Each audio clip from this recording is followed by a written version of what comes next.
Assalamualaikum warahmatullahi wabarakatuh. Perkenalkan, nama saya Handayani dengan NIM 2103200075. Di sini saya ingin mempresentasikan materi mengenai kepemimpinan kreatif dan inovatif dalam pengambilan keputusan.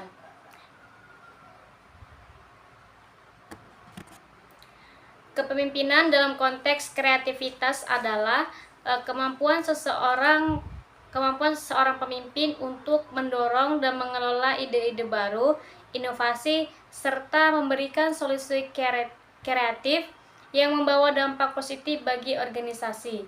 Nah, seorang pemimpin kreatif ini tidak hanya berperan sebagai manajer, tetapi juga sebagai fasilitator inovasi yang mampu menstimulasikan timnya untuk berpikir secara berbeda, menghadirkan gagasan baru yang bermanfaat, dan mencegah dan memecahkan masalah dengan cara yang kreatif.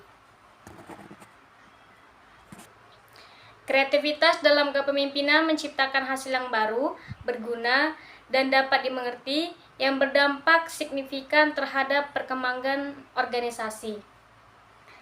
Kreativitas dalam kepemimpinan itu yang pertama yaitu kreativitas sebagai hasil yang baru. Nah, kreativitas sebagai hasil yang baru adalah kreativitas menghasilkan sesuatu yang belum pernah ada sebelumnya, baik itu dalam bentuk ide, produk, layanan, atau cara baru dalam melakukan sesuatu. Seorang pemimpin yang kreatif selalu mencari pendekatan yang inovatif dan mendorong timnya ini untuk menciptakan solusi yang orisinal. Pentingnya hal baru. Nah, hasil baru menciptakan diferensiasi dalam persaingan, memberikan keunggulan kompetitif, serta memungkinkan organisasi untuk terus berkembang dan berinovasi. Contohnya itu seperti seorang pemimpin di industri teknologi memperkenalkan produk baru yang menggunakan teknologi terkini yang belum pernah ada di pasar sebelumnya. Yang kedua yaitu kreativitas sebagai hasil yang berguna. Kreativitas sebagai hasil yang berguna adalah selain baru, hasil kreativitas haruslah berguna. Artinya inovasi yang dihasilkan harus dapat diterapkan secara praktis dan membawa manfaat bagi organisasi atau pengguna. Kreativitas yang berguna berfokus pada menciptakan solusi yang efektif untuk masalah yang ada. Nah, pentingnya hasil yang berguna ini, kreativitas ini yang berguna memastikan bahwa ide-ide baru yang dihasilkan dapat diimplementasikan dan memberikan dampak nyata, baik dalam meningkatkan efisiensi, memecahkan masalah, atau memenuhi kebutuhan pasar. Contohnya itu seperti seorang pemimpin yang kreatif di perusahaan retail memperkenalkan sistem penjualan online yang mudah digunakan. Nah, ini yang membantu perusahaan bertahan dan berkembang selama pandemi. Yang ketiga yaitu kreativitas sebagai hasil yang dapat dimengerti. Nah, kreativitas sebagai hasil yang dapat dimengerti adalah kreativitas yang tidak hanya menghasilkan sesuatu yang baru dan berguna, tetapi juga harus dapat dimengerti oleh orang-orang yang akan menggunakan atau menerapkan inovasi tersebut. Nah, pemimpin yang kreatif ini memastikan bahwa ide-ide dan solusi mereka dapat dijelaskan dengan jelas dan dipahami oleh tim atau pengguna akhir. Nah, penting hasilnya yang dapat dimengerti yaitu hasil yang tidak dapat dimengerti ini akan sulit diterapkan. Nah, jika anggota tim atau pengguna tidak memahami cara kerja ide atau inovasi baru, maka manfaat dari kreativitas tersebut tidak dapat dirasakan secara optimal. Contohnya itu seperti seorang pemimpin yang memperkenalkan prosedur baru di tempat kerja, memastikan bahwa prosedur tersebut dijelaskan dengan baik dan mudah diikuti oleh seluruh karyawannya. Selanjutnya ada peran pemimpin dalam mendorong kreativitas. Yang pertama yaitu menciptakan lingkungan yang mendukung kreativitas. Nah, seorang pemimpin yang kreatif akan menciptakan budaya kerja yang mendukung inovasi dan eksperimen. Nah, seorang pemimpin yang kreatif ini juga memberikan ruang bagi anggota tim untuk bereksperimen dengan ide baru tanpa takut akan kegagalan. Nah, dukungan ini akan menciptakan lingkungan di mana kreativitas ini dapat bertumbuh dengan baik. Contohnya itu seperti seorang pemimpin yang memberikan waktu khusus setiap minggu pada timnya untuk fokus pada proyek-proyek eksperimen yang mungkin tidak terkait langsung dengan tugas harian mereka. Yang kedua yaitu mendorong kolaborasi dan berbagi ide. Nah, seorang kreatif ini seringkali muncul dari kolaborasi antar individu dengan latar belakang yang berbeda. Seorang pemimpin yang kreatif ini akan selalu mendorong timnya untuk berbagi ide secara terbuka dan bekerja sama dalam menyelesaikan masalah. Contohnya itu seperti seorang pemimpin yang mengadakan sesi brainstorming. Contohnya itu seorang pemimpin yang mengadakan sesi brainstorming secara rutin di mana semua anggota ini diberikan kesempatan untuk menyumbang ide tanpa memandang jabatan atau divisi. Selanjutnya yaitu menghargai dan mengakui ide kreatif. Nah, seorang pemimpin yang baik memberikan penghargaan kepada anggota tim yang berani berpikir kreatif. Bahkan jika ide tersebut tidak langsung berhasil, maka penghargaan ini pun tetap bisa berupa pengakuan secara formal maupun informal, yang pada akhirnya akan meningkatkan motivasi untuk terus berinovasi. Contohnya itu seperti seorang pemimpin yang memberikan penghargaan bulanan untuk anggota tim yang menyumbang ide-ide kreatif yang berdampak pada efisiensi atau produktivitas tim. Selanjutnya itu ada mampu melihat peluang di balik tantangan. Nah, seorang pemimpin yang kreatif ini melihat tantangan atau masalah sebagai peluang untuk berinovasi. Nah, seorang pemimpin ini tidak hanya fokus pada solusi yang ada, tetapi juga berpikir tentang bagaimana cara-cara baru untuk menyelesaikan masalah yang dihadapinya. Contohnya itu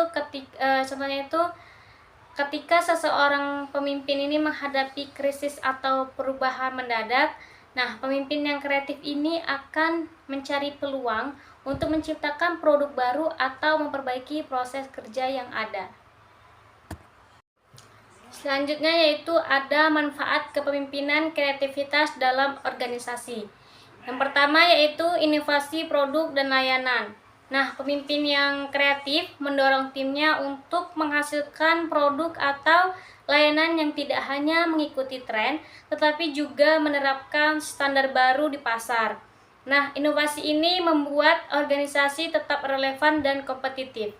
Contohnya itu seperti inovasi pada aplikasi mobile yang memungkinkan layanan pelanggan lebih cepat dan responsif, memberikan keuntungan kompetitif bagi perusahaan dan industri teknologi. Yang kedua yaitu peningkatan proses internal. Kreativitas dalam kepemimpinan tidak hanya menghasilkan produk baru, tetapi juga memperbaiki proses kerja internal sehingga organisasi dapat bekerja lebih efisien dan efektif. Contohnya itu seperti seorang pemimpin yang memperkenalkan produk teknologi digital untuk mengotomatiskan tugas-tugas manual sehingga mempercepat alur kerja dan mengurangi biaya operasional. Yang ketiga yaitu ada adaptasi terhadap perubahan. Nah, di dunia bisnis ini selalu berubah, dan pemimpin yang kreatif ini mampu beradaptasi dengan cepat terhadap perubahan tersebut. Nah, seorang pemimpin yang kreatif ini tidak takut untuk mencoba hal baru dan mengambil risiko yang terukur dalam menghadapi tantangan yang ada. Contohnya itu seperti seorang pemimpin yang dengan cepat mengubah strategi bisnis ketika pasar berubah secara tiba-tiba, seperti pada saat pandemi, dengan memindahkan sebagian besar operasional ke platform digital. Yang keempat yaitu ada membangun budaya inovasi. Nah, pemimpin yang kreatif ini tidak hanya fokus pada inovasi sesaat, tetapi juga membangun budaya kerja yang terus mendorong anggota tim untuk berinovasi. Nah, budaya ini memastikan bahwa kreativitas ini dan inovasi tidak menjadi bagian inti dari organisasi dalam jangka panjang. Contohnya itu seperti seorang pemimpin yang memfasilitasi pelatihan dan juga pengembangan keterampilan kreatif bagi anggota tim, sehingga mereka dapat terus meningkatkan kapasitas inovasi mereka. Yang kelima yaitu kreativitas dan kelancaran berpikir. Kreativitas dan kelancaran berpikir adalah kelancaran berpikir mengacu pada kemampuan seseorang untuk menghasilkan banyak ide dalam waktu singkat. Nah, dalam konteks ini, kepemimpinan kelancaran berpikir menunjukkan kemampuan pemimpin untuk mencetuskan banyak gagasan saat menghadapi masalah atau peluang, sehingga membuka berbagai alternatif solusi. Nah, ciri-ciri kelancaran berpikir dalam kepemimpinan yang pertama yaitu jumlah ide yang banyak. Nah, seorang pemimpin dengan kelancaran berpikir cenderung memunculkan banyak ide ketika menghadapi suatu situasi, baik dalam pengambilan keputusan maupun saat brainstorming. Yang kedua yaitu berpikir cepat dan produktif. Seorang pemimpin ini mampu berpikir cepat dan efektif saat dihadapkan pada situasi yang membutuhkan solusi segera. Yang ketiga yaitu menciptakan beragam alternatif. Seorang pemimpin yang memiliki kelancaran berpikir cenderung menghindari solusi tunggal. Nah, seorang pemimpin yang memiliki kelancaran berpikir ini menyusun beberapa alternatif solusi sehingga tim dapat memilih opsi yang terbaik. Yang keempat yaitu manfaat kelancaran berpikir dalam kepemimpinan.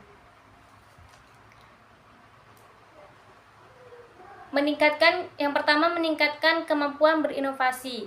Nah, seorang pemimpin dengan kelancaran berpikir cenderung mendorong tim untuk menghasilkan ide-ide baru, ide-ide inovatif secara terus-menerus, sehingga organisasi tidak kehabisan solusi kreatifnya. Yang kedua yaitu mempercepat proses pengambilan keputusan. Nah, karena seorang pemimpin ini memiliki banyak opsi yang dihasilkan dalam waktu singkat, nah proses pengambilan keputusan ini dapat lebih cepat dan efisien. Yang ketiga yaitu menciptakan ruang untuk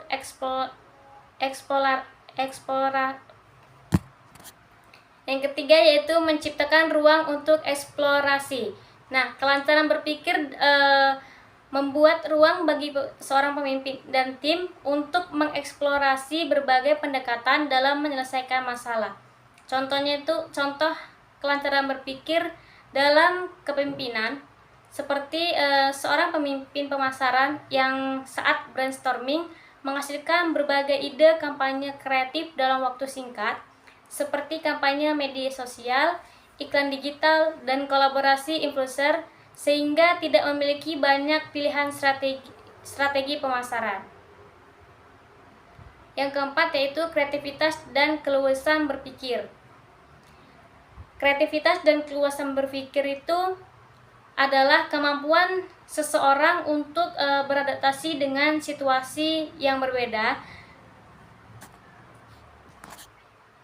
dan mengubah pendekatan atau cara berpikir sesuai dengan kebutuhan. Nah, seorang pemimpin yang memiliki keluasan berpikir ini dapat dengan cepat menyesuaikan cara mereka dalam melihat dan memecahkan masalah ketika kondisi atau konteks berubah. Selanjutnya yaitu ada ciri-ciri keluasan berpikir dalam kepemimpinan. Yang pertama yaitu fleksibilitas dalam menerapkan ide. Nah, seorang pemimpin dengan keluasan berpikir tidak kaku dalam pola pikir atau pendekatan yang digunakan. Nah, seorang pemimpin ini mampu mengubah arah dan menerapkan berbagai pendekatan sesuai dengan kebutuhan situasi. Yang kedua yaitu mampu berpikir fokus. Seorang pemimpin ini mampu beralih dari satu masalah ke masalah lain atau dari satu solusi ke solusi lain dengan mudah, tergantung pada konteks dan tantangan yang dihadapi. Yang ketiga yaitu terbuka terhadap pendekatan baru. Seorang pemimpin yang luas dalam berpikir selalu terbuka terhadap metode atau ide baru, baik yang berasal dari dirinya maupun anggota timnya sendiri. Selanjutnya yaitu manfaat keluasan berpikir dalam kepemimpinan. Yang pertama yaitu kemampuan beradaptasi dengan perubahan. Dalam di dunia bisnis yang dinamis, keluasan berpikir ini memungkinkan seorang pemimpin untuk beradaptasi dengan cepat terhadap perubahan, baik dalam hal strategi, teknologi, maupun pasar. Yang kedua yaitu pemecahan masalah yang kreatif.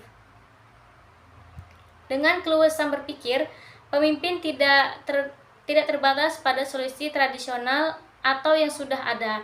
Mereka mampu menghasilkan solusi baru yang mungkin belum pernah dicoba sebelumnya. Yang ketiga yaitu meningkatkan daya saing organisasi. Organisasi yang dipimpin oleh pemimpin yang luas cenderung lebih kompetitif karena mampu beradaptasi dengan cepat terhadap tantangan baru dan mengeksplorasi berbagai peluang. Contoh keluasan berpikir dalam kepemimpinan yaitu seperti seorang pemimpin perusahaan teknologi yang awalnya fokus pada pengembangan perangkat keras, tetapi dengan cepat beralih ke pengembangan perangkat lunak ketika melihat peluang pasar yang lebih besar dalam teknologi digital. Selanjutnya yaitu peran pemimpin dalam mendorong kelancaran dan keluasan berpikir. 1. Menciptakan budaya kerja yang kreatif. Nah, seorang pemimpin harus menciptakan lingkungan yang memungkinkan anggota tim merasa nyaman untuk mengeksplorasi ide baru dan berpikir secara bebas. Nah, dalam lingkungan ini, kelancaran berpikir dapat tumbuh karena anggota tim ini merasa didorong untuk menghasilkan banyak ide tanpa takut dikritik. Yang kedua yaitu mendorong pendekatan yang fleksibel. Pemimpin yang kreatif mengajarkan timnya untuk tidak terpaku pada satu solusi saja. Nah, seorang pemimpin ini juga mendorong anggota tim untuk terus berpikir fleksibel dan membuka pikiran terhadap pendekatan baru dalam menyelesaikan masalah. Yang ketiga yaitu memberikan ruang untuk bereksperimen. Kelancaran dan keluasan berpikir seringkali berkembang ketika tim diberikan kebebasan untuk bereksperimen. Pemimpin harus menyediakan waktu dan sumber daya bagi tim untuk mencoba berbagai ide dan pendekatan tanpa takut gagal. Contoh pemimpin yang luas dan lancar dalam berpikir seringkali menginspirasi timnya dengan menunjukkan bahwa mereka sendiri selalu terbuka terhadap ide-ide baru dan mampu beradaptasi dengan berbagai tantangan. Nah, pemimpin ini juga menjadi teladan bagi anggota tim dalam cara mereka menghadapi situasi yang tidak terduga. Selanjutnya ada manfaat kreativitas kepemimpinan yang lancar dan luas dalam organisasi. Yang pertama yaitu peningkatan inovasi dan produktivitas. Nah, seorang pemimpin yang mendorong kelancaran dan keluasan berpikir akan menciptakan tim yang lebih produktif dan inovatif. Nah, ketika anggota tim ini didorong untuk menghasilkan banyak ide dan berpikir secara fleksibel, solusi yang lebih kreatif dan efektif cenderung muncul. Yang kedua yaitu keunggulan kompetitif. Organisasi yang dipimpin oleh seorang pemimpin yang kreatif dan fleksibel cenderung lebih mampu bersaing di pasar. Nah, seorang pemimpin ini cepat beradaptasi dengan perubahan dan menciptakan produk atau layanan yang inovatif. Yang ketiga yaitu pemecahan masalah yang lebih cepat dan efektif.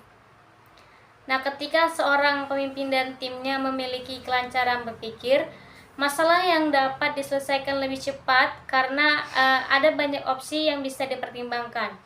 Nah, keluasan berpikir ini memungkinkan solusi kreatif yang dapat diterapkan dalam berbagai konteks.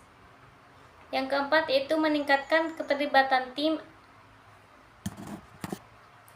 Anggota tim yang diberikan kesempatan untuk berpikir kreatif dan fleksibel cenderung merasa lebih terlibat dalam pekerjaan mereka. Nah, mereka ini juga merasa dihargai karena ide-ide mereka didengar dan diterapkan dalam keputusan-keputusan penting dalam organisasi tersebut.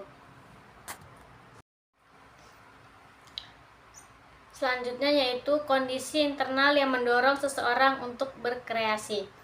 Yang pertama yaitu keterbukaan terhadap pengalaman. Nah, keterbukaan terhadap pengalaman adalah kemampuan menerima segala sumber informasi dari pengalaman hidupnya sendiri dengan menerima apa adanya, tanpa ada usaha defensi, tanpa kekakuan terhadap pengalaman tersebut, dan keterbukaan terhadap konsep secara utuh, kepercayaan, persepsi, dan hipotesis. Dengan demikian, individu kreatif adalah individu yang mampu menerima perbedaan. Yang kedua yaitu kemampuan untuk menilai situasi sesuai dengan patokan pribadi seseorang. Yang ketiga yaitu pada dasarnya penilaian terhadap produk ciptaan.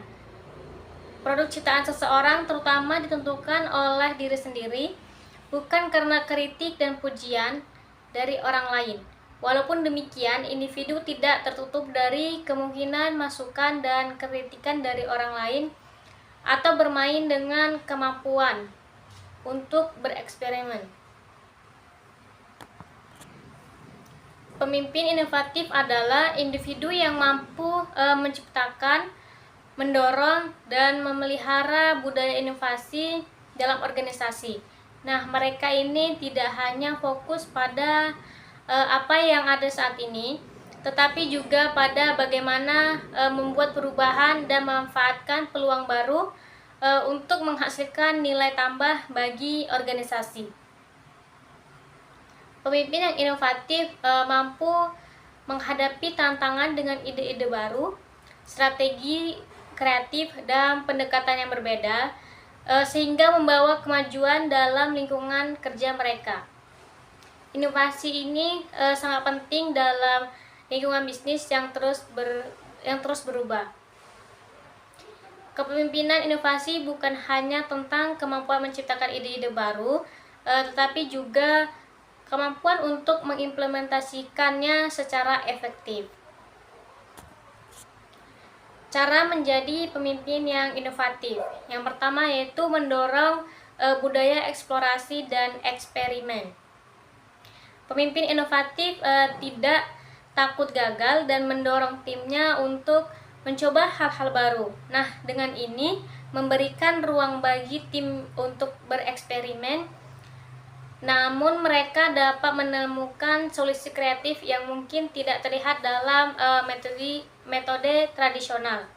Nah, cara penerapannya yaitu berikan waktu dan sumber daya bagi tim untuk bereksperimen dengan ide-ide baru. Nah, dorong mereka untuk mengeksplorasi berbagai pendekatan dalam menyelesaikan masalah atau meningkatkan produktivitas.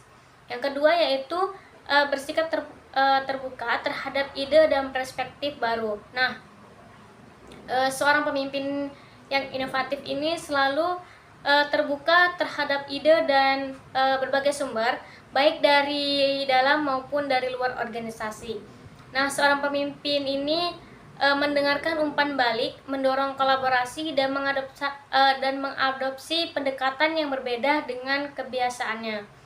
Nah, cara penerapannya yaitu buat lingkungan di mana semua orang merasa bebas untuk berbagi ide, bahkan jika mereka berbeda dari cara kerja yang sudah ada. Dan juga cobalah untuk belajar dari industri lain atau tren global. Yang ketiga yaitu mampu mengambil risiko yang terukur. Nah, seorang pemimpin yang inovatif ini berani mengambil risiko, namun risiko tersebut sudah diperhitungkan dan dianalisis secara matang. Nah, seorang pemimpin ini tidak takut mencoba hal baru, bahkan jika hasilnya belum pasti. Nah, cara penerapannya yaitu sebelum mengambil risiko, lakukan analisis risiko yang mendalam terlebih dahulu. Nah, pahami potensi keuntungan dan kerugian, serta siapkan rencana mitigasi jika hal-hal tidak berjalan sesuai dengan harapan. Yang keempat yaitu memimpin dengan contoh. Nah, seorang pemimpin inovatif ini selalu menginspirasi timnya dengan tindakan, bukan hanya kata-kata saja. Nah, seorang pemimpin ini juga mempraktikkan inovasi dalam keputusan sehari-hari dan mendorong timnya untuk mengikuti jejaknya. Cara penerapannya yaitu dengan tunjukkan pada tim bahwa seorang pemimpin seperti ini juga terbuka terhadap perubahan dan inovasi. Nah, ikutlah dalam proses kreatif atau proyek inovatif untuk menunjukkan dukungan nyata terhadap ide-ide baru. Yang kelima yaitu mengintegrasikan teknologi dan tren terkini. Nah, teknologi memang seringkali menjadi pendorong utama inovasi. Nah, seorang pemimpin yang inovatif ini selalu mengikuti perkembangan teknologi terbaru dan tren industri untuk menemukan cara baru dalam meningkatkan kinerja organisasi. Nah, cara penerapannya yaitu dengan aktif mencari tahu tentang teknologi terbaru yang relevan dengan industri tersebut. Nah, terapkan teknologi tersebut untuk menyelesaikan masalah bisnis atau menciptakan peluang yang baru. Yang keenam yaitu memberikan penghargaan pada inovasi. Nah, pengakuan dan penghargaan terhadap inovasi mendorong tim untuk terus menciptakan ide baru. Nah, seorang pemimpin yang inovatif selalu menghargai kreativitas dan memberikan dukungan moral serta intensif bagi mereka yang berinovasi. Nah, cara penyerapannya yaitu dengan membuat program penghargaan bagi anggota tim yang menciptakan ide-ide inovatif, baik dalam bentuk penghargaan formal atau intensif khusus. Selanjutnya yaitu ada ciri-ciri pemimpin yang inovatif. Yang pertama yaitu visioner. Nah, seorang pemimpin yang inovatif ini memiliki visi yang jelas tentang masa depan dan mampu membayangkan kemungkinan-kemungkinan yang belum terjadi. Nah, seorang pemimpin ini memimpin dengan orientasi masa depan dan selalu berpikir tentang bagaimana organisasi ini dapat berkembang lebih jauh. Contohnya itu seperti seorang pemimpin yang melihat peluang di pasar baru dan mengarahkan timnya ini untuk memanfaatkan kesempatan tersebut. Yang kedua yaitu berpikir kreatif.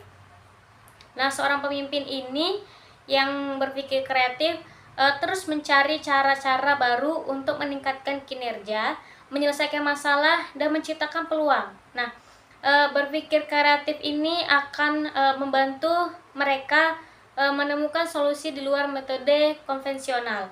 Contohnya itu seperti seorang pemimpin yang memecahkan masalah yang dengan cara yang tidak lazim, seperti menggunakan pendekatan yang berbeda dengan norma industri. Yang ketiga yaitu berani mengambil risiko. Seorang pemimpin yang inovatif tidak takut untuk melangkah ke wilayah yang tidak diketahui, meskipun ada risiko kegagalan. Namun, risiko tersebut selalu diukur dan dipertimbangkan secara cermat. Contohnya yaitu seorang pemimpin yang memutuskan untuk berinvestasi dalam teknologi baru yang belum banyak digunakan dalam industri. Yang keempat yaitu adaptasi terhadap perubahan. Nah, di dunia yang terus berubah ini, seorang pemimpin yang inovatif, fleksibel dan cepat beradaptasi terhadap perubahan. Nah, mereka ini melihat perubahan sebagai peluang dan bukan ancaman.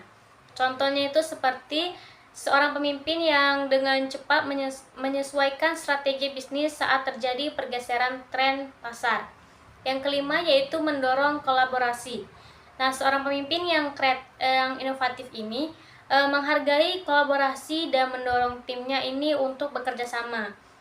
Mereka percaya bahwa ide-ide terbaik seringkali muncul dari diskusi dan kerjasama antar individu dengan latar belakang yang berbeda. Contohnya itu seperti seorang pemimpin yang selalu mengajak anggota timnya ini dari berbagai divisi untuk berdiskusi dan berbagi ide dalam proyek inovasi. Yang keenam yaitu mempunyai pola pikir pertumbuhan. Nah, seorang pemimpin yang inovatif ini percaya bahwa kemampuan dan kecerdasan dapat dikembangkan melalui dedikasi dan kerja keras. Nah, mereka ini tidak takut gagal dan melihat kegagalan itu sebagai pelajaran untuk pertumbuhan di masa yang akan datang. Contohnya seperti seorang pemimpin yang setelah mengalami kegagalan dalam suatu proyek, mendorong timnya untuk belajar dari kesalahan tersebut dan mencoba lagi dengan pendekatan yang lebih baru. Selanjutnya yaitu menginspirasi orang lain. Nah, seorang pemimpin yang inovatif ini tidak hanya kreatif untuk dirinya sendiri, melainkan juga menginspirasi orang lain untuk berpikir di luar batasan. Nah, mereka juga mendorong orang-orang di sekitar mereka untuk berani berinovasi. Contohnya itu seperti seorang pemimpin yang selalu memberikan motivasi kepada timnya untuk terus mencari cara baru dalam bekerja dan memberikan ruang untuk bereksperimen. Selanjutnya yaitu berorientasi pada solusi. Nah, pemimpin inovatif lebih fokus pada solusi daripada masalah. Nah, mereka ini juga selalu mencari cara untuk menyelesaikan masalah dengan pendekatan yang kreatif dan out of the box. Contohnya itu seperti seorang pemimpin yang mengatasi kendala operasional dengan menciptakan sistem baru yang lebih efisien. Manfaat pemimpin inovatif dalam organisasi. Yang pertama yaitu mendorong pertumbuhan organisasi. Nah, seorang pemimpin yang inovatif ini membantu organisasinya untuk menemukan cara-cara baru untuk berkembang, baik dengan menciptakan produk baru, memasuki pasar baru, atau meningkatkan proses bisnis. Yang kedua yaitu meningkatkan daya saing. Nah, inovasi adalah kunci untuk tetap kompetitif dalam lingkungan bisnis yang terus berubah. Nah, seorang pemimpin yang inovatif ini juga membantu organisasinya menemukan cara untuk membedakan diri dari pesaing. Yang ketiga yaitu mengatasi masalah dengan cepat. Nah, dengan kemampuan berpikir kreatif dan adaptif, seorang pemimpin yang inovatif ini dapat memecahkan masalah dengan lebih cepat dan efektif daripada pendekatan tradisional. Yang keempat yaitu menciptakan budaya inovasi. Nah, seorang pemimpin yang inovatif ini menciptakan lingkungan di mana anggota tim ini merasa bebas untuk bereksperimen dan mencoba ide-ide baru yang pada akhirnya ini memperkuat budaya inovasi dalam organisasi. Yang kelima yaitu memotivasi tim. Nah, seorang pemimpin yang inovatif ini mampu memotivasi dan menginspirasi anggota tim untuk terus belajar, berkembang, dan memberikan kontribusi terbaik untuk mereka. Nah, ini juga membuat tim lebih produktif dan antusias dalam bekerja.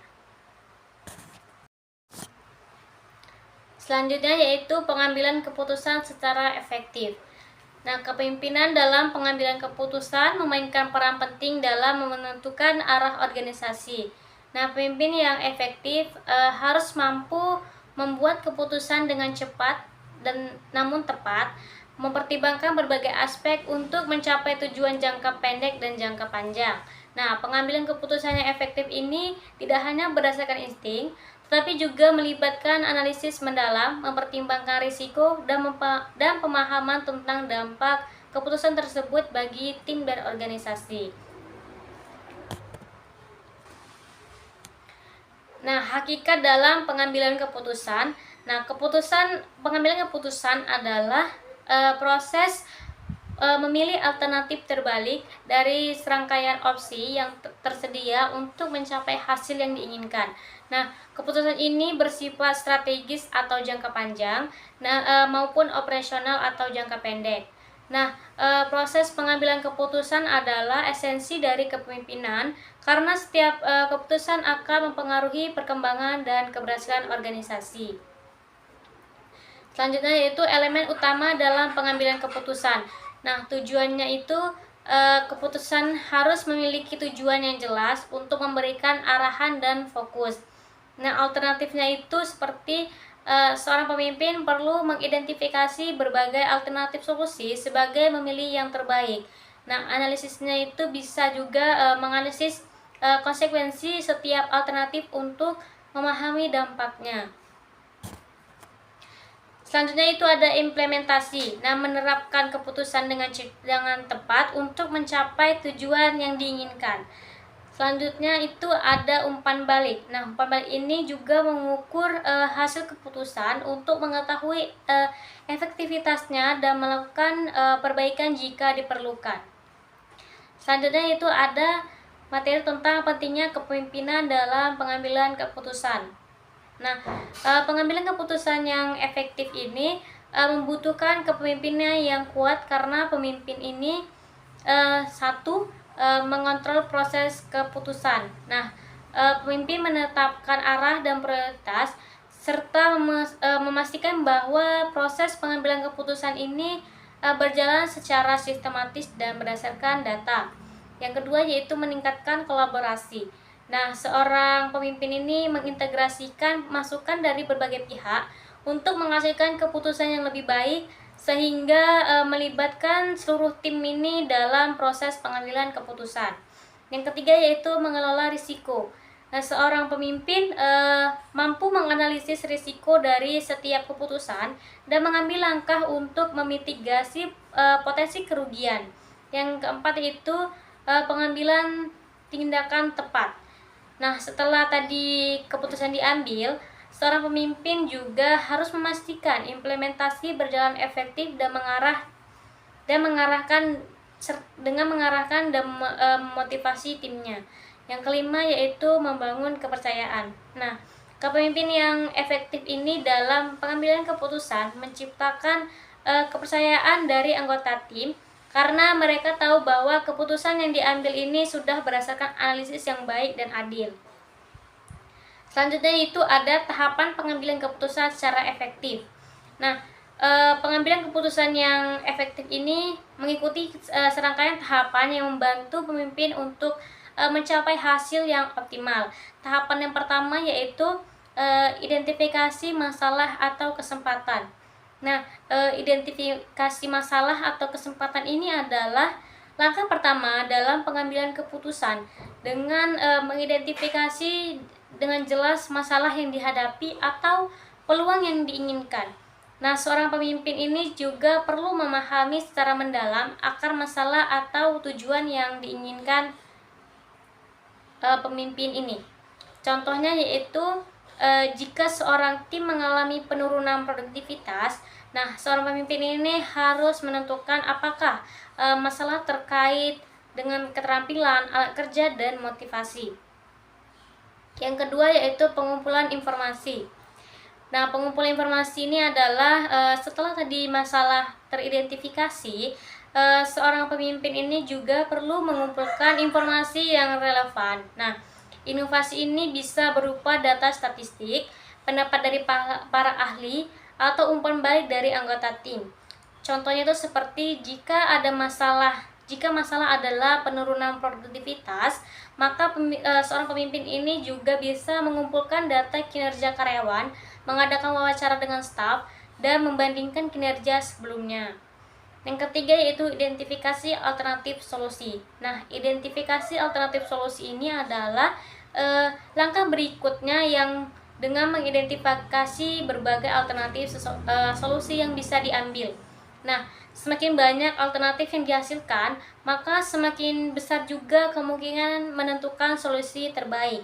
Contohnya itu seperti untuk meningkatkan produktivitas, alternatif yang bisa dipertimbangkan mungkin pelatihan tambahan, menggantikan peralatan kerja, serta merestrukturisasikan timnya. Yang keempat yaitu evaluasi alternatif. Nah, evaluasi alternatif ini adalah jika seorang pemimpin harus mengevaluasi pro dan kontra dari setiap alternatif solusi.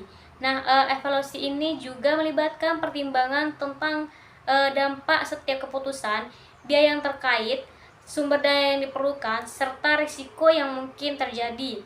Contohnya itu seperti memilih antara memberikan pelatihan tambahan atau mengganti alat kerja jika memang atau butuh investasi yang lebih besar.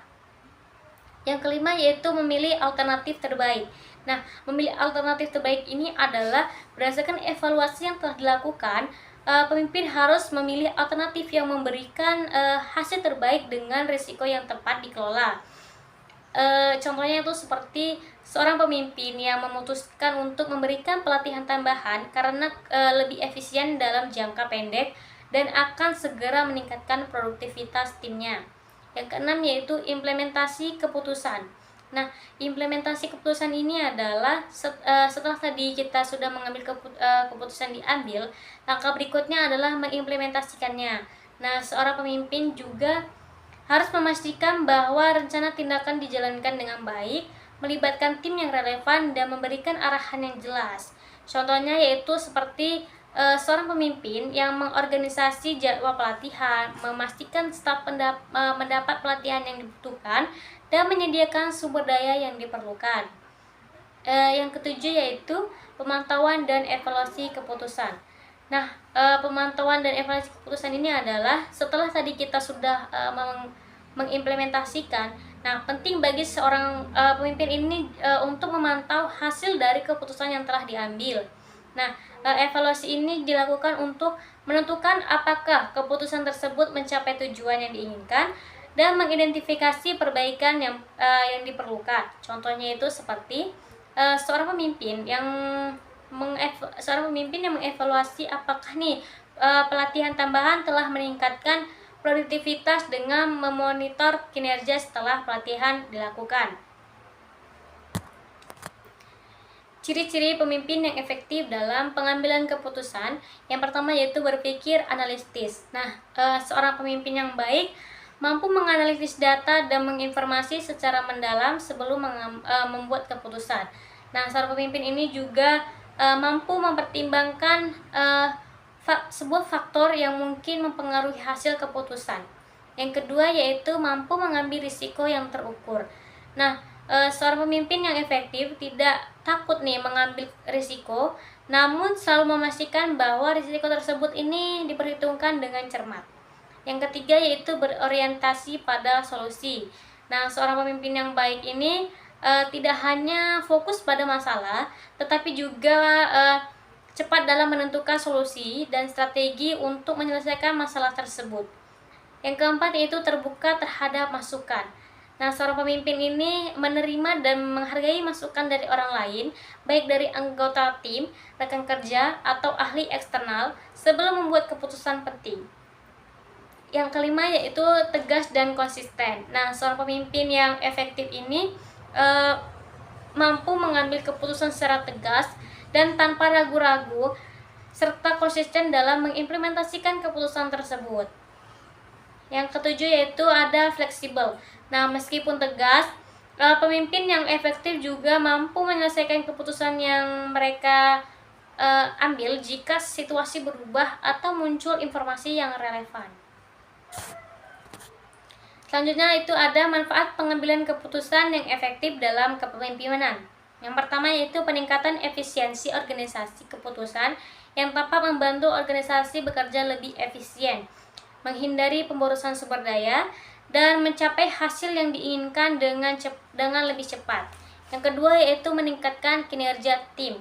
Nah, keputusan yang efektif ini meningkatkan kinerja tim karena setiap anggota mengetahui arah yang jelas dan memahami tujuan dari setiap tindakan yang diambil. Selanjutnya yaitu ada membangun kepercayaan.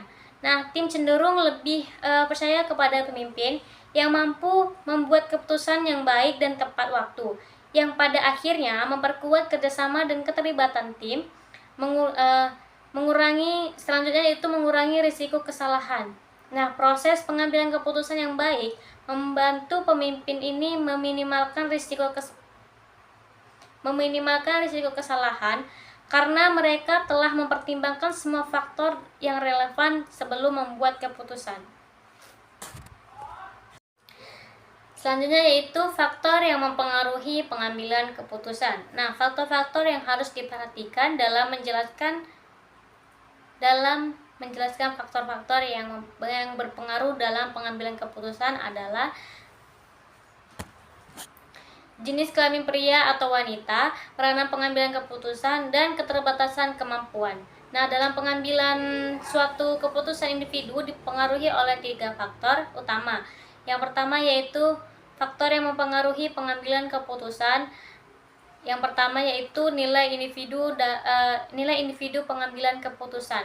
Nah, nilai individu pengambilan keputusan ini merupakan keyakinan dasar yang digunakan seseorang jika ia dihadapkan pada permasalahan dan harus mengambil suatu keputusan. Nah, nilai-nilai ini telah tertanam sejak kecil melalui suatu proses belajar dari lingkungan keluarga dan masyarakat. Nah, dalam banyak keadaan individu bahkan tidak berpikir untuk menyusun atau menilai keburukan dan lebih ditarik oleh kesempatan untuk menang. Yang kedua yaitu kepribadian. Keputusan yang diambil seseorang juga dipengaruhi oleh faktor psikologis seperti kepribadian. 2 variabel utama kepribadian yang berpengaruh terhadap keputusan yang dibuat seperti ideologi versus kekuasaan dan emosional versus objektivitas. Nah, beberapa pengambilan keputusan ini memiliki suatu orientasi ideologi tertentu yang berarti keputusan dipengaruhi oleh suatu filosofi atau suatu perangkat prinsip tertentu. Nah, sementara itu pengambilan keputusan atau orang lain ini mendasarkan keputusannya pada suatu yang secara politis dan akan meningkatkan kekuasaannya secara pribadi. Nah, kecenderungan terhadap pengambilan risiko untuk meningkatkan kecakapan dalam membuat keputusan. Perawat harus membedakan situasi ketidakpastian dari situasi risiko, karena keputusan yang berbeda dibutuhkan dalam kedua situasi tersebut. Sekian materi dari saya akhiri, wabillahi taufiq wal hidayah. Wassalamualaikum warahmatullahi wabarakatuh.